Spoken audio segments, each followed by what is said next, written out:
의료기관을 직접 방문하시거나 전화하셔서 잔량이 남아있는 경우 접종하실 수 있습니다.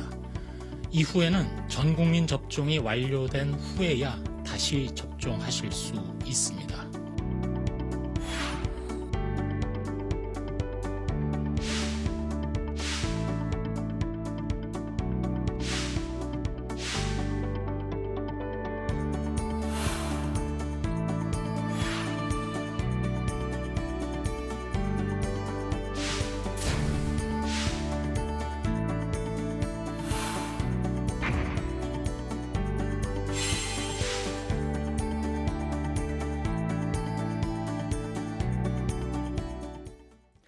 자, 이어서 코로나 백신 상황 그리고 이용구 법무부 차관의 택시기사 폭행 사건 짚어보도록 합니다. 최영일 시사평론가 김용준 기자 나왔습니다. 안녕하십니까? 안녕하세요. 안녕하세요. 코로나 상황부터 살펴보겠습니다. 신규 확진자 수가 681명.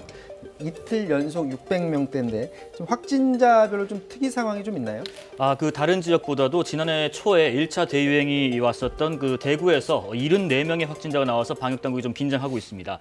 지난해 3월 19일에 97명 신규 확진자 나온 이후에 한 1년 3개월 만에 가장 많은 확진자가 나온 상황인데요. 특히나 그 신규 확진자 중에서 한 18명은 수성구에 있는 바 관련이라고 합니다.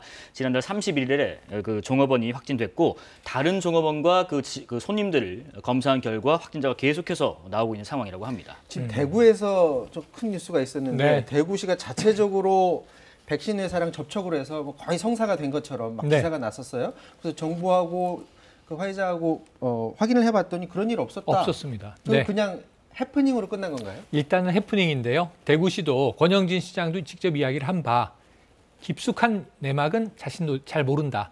다만 대구시의 의사회와 메가시티 협의회가 함께 좀 독자적으로 그러면은 백신 확보를 추진해보자 해서 네. 독일을 통해서 화이자와 아는 이제 연결선이 확인됐다는 거예요.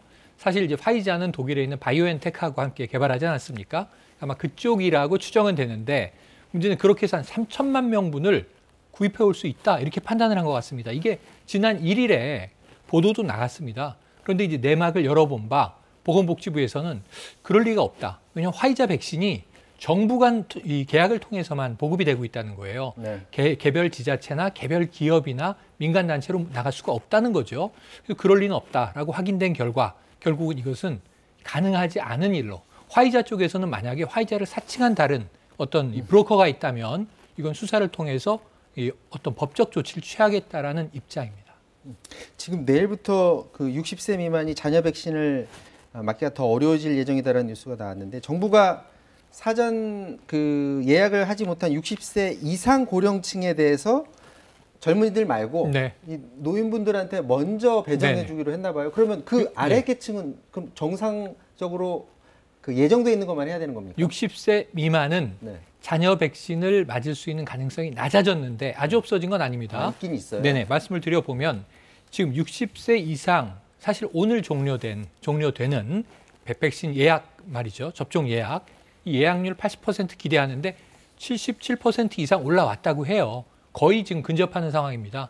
그런데 이 접종 예약률이 낮아지면 자녀 백신 기다리는 분들이 우리한테 돌아올 물량이 많겠구나. 6월 말쯤 되면 이런 기대감이 있었는데 문제는 지금 전화로 각 접종센터의 웨이팅 리스트 명단에 이름을 올려놓는 게 훨씬 빠르다는 게 확인되고 있거든요. 제 주변에 맞은 분들이 많습니다.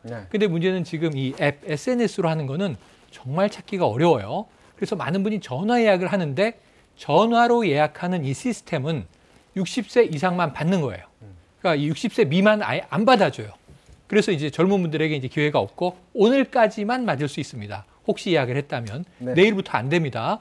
60세 이상만 전화가 되고 나머지 분들은 자녀 백신 정말 맞고 싶다 그러면 카카오톡이나 네이버에서 대신 경쟁은 굉장히 치열하겠네요. 치열하죠. 지금 000의 행진이고 네. 없음 행진인데 그러니까 아니면 이제 본인의 순서를 기다리는 수밖에 없겠죠. 자, 코로나 백신 상황 이 정도 마무리 짓고요.